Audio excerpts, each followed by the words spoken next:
Now, I may not have actually felt a lot of sobbing while listening to this album, but there were some emotions. Mostly happy.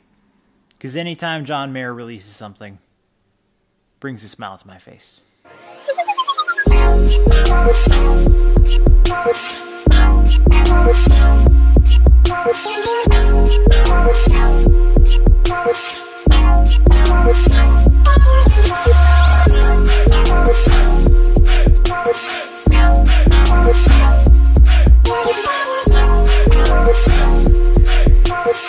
Welcome back, world via internet. This is Y.E.S, and we are going to review Sob Rock by John Mayer today.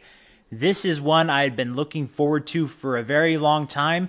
I am a very, very big John Mayer fan, and I'm actually curious how this review is going to go because I would actually like to go back and review all of his discography.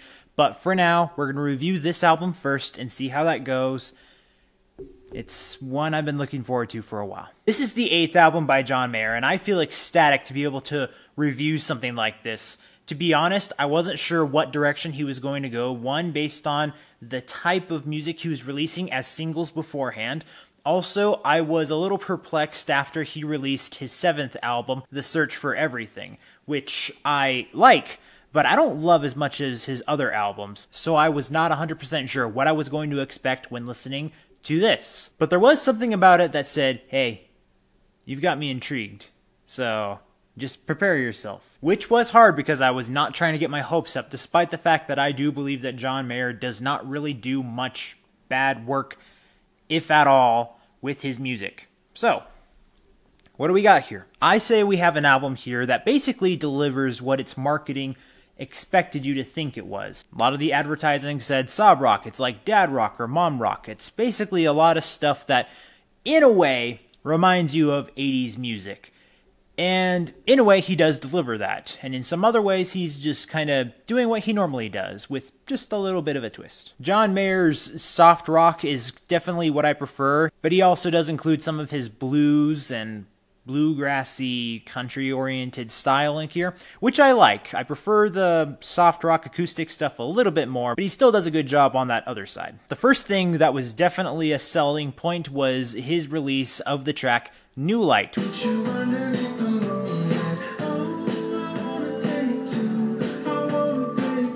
It's very dreamlike sounds with an electric guitar in there. He's kind of being, in a way, a little goofy when you combine both the lyrics and the vibe that he's going for. And if you've ever watched the music video that is made for this song, it's pretty hysterical. My mom loves this thing. It makes her laugh and brings a smile to everyone's face in my family. Simplest idea that you can say about the song, it's a goober asking for a second chance. The first track in here, called Last Train Home, was the latest single before the album officially came out. And this was kind of going more in that 80s direction I mentioned earlier, and that's what I was trying to figure out if this is going to be the main focus and selling point of the album. I wouldn't say completely, but it kind of sets the tone for 3 or 4 more of the other songs in here. The second track in here is the only one where I have kind of a strong opinion on in a negative way because he decides to include a word that I don't normally like hearing in my music overall. But I will compliment the song for having very strong vocals leading into the 3rd verse. There was some legit musical quality to it. It's just sad that I have to put this on like a radio edit. The 4th track, Y.E.S No Love Me, this kind of just goes along with this goober side that John Mayer seems to be putting out more and more in this album. You get to see this a lot in his social media posts, especially on his show Current Mood. You get to see a lot of that very strange humor, but it is humorous nonetheless. The intro to that song is kind of sad. I was expecting to be super sad ballad, but it kind of goes into it with somewhat of that comical twist, and then the production moving forward and the arrangement of the song just stays solid, and it just is professional moving forward, so you get a little bit of everything. Following that song is Wild Blue, which is basically more of a concept song. It seems like the style of the song is a little bit more important than the actual lyrical content. Not that that never matters with John Mayer, but it did feel like, you know, we're going to experiment with this sound style. And I like it, and I like what it brought to the table. It was definitely something that shook up the rest of the album, despite it still feeling like it belongs in there. And right after that, we get the song Shot in the Dark. It's just another shot in the dark.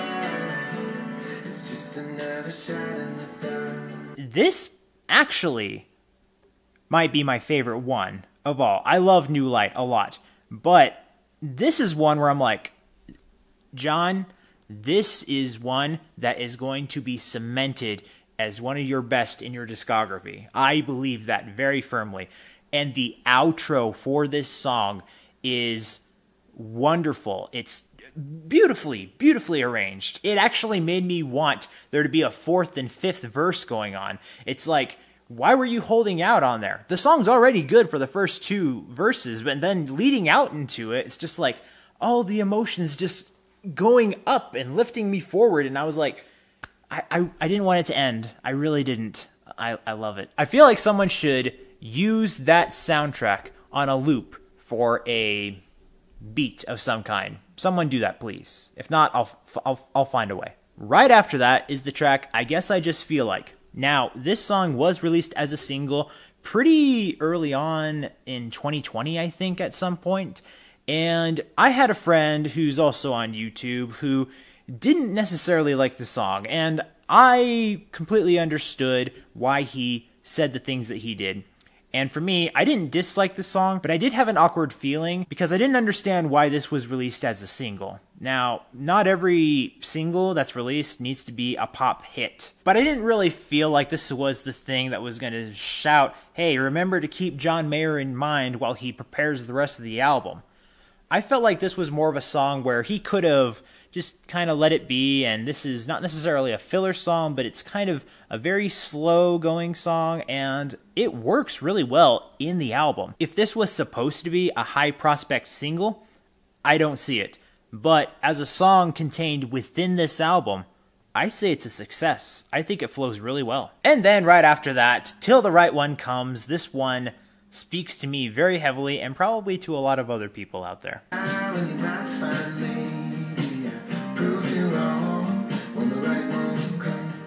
This is kind of a blend between that soft rock and blues sound that I mentioned earlier. And then I also like the idea that this song speaks high volumes for kind of where John Mayer is on his relationship status. I don't really try to dig deep into that a lot of times when I review albums, but this one is pretty evident. John Mayer's had his fair share of high-level celebrity relationships in the past, and he just talks about waiting for the right one. And I relate to that a lot, and I'm sure there's a lot of other people who feel like they're past the age when they wanted to find the one or something like that. I do think a lot of people are going to relate to this song and the arrangement.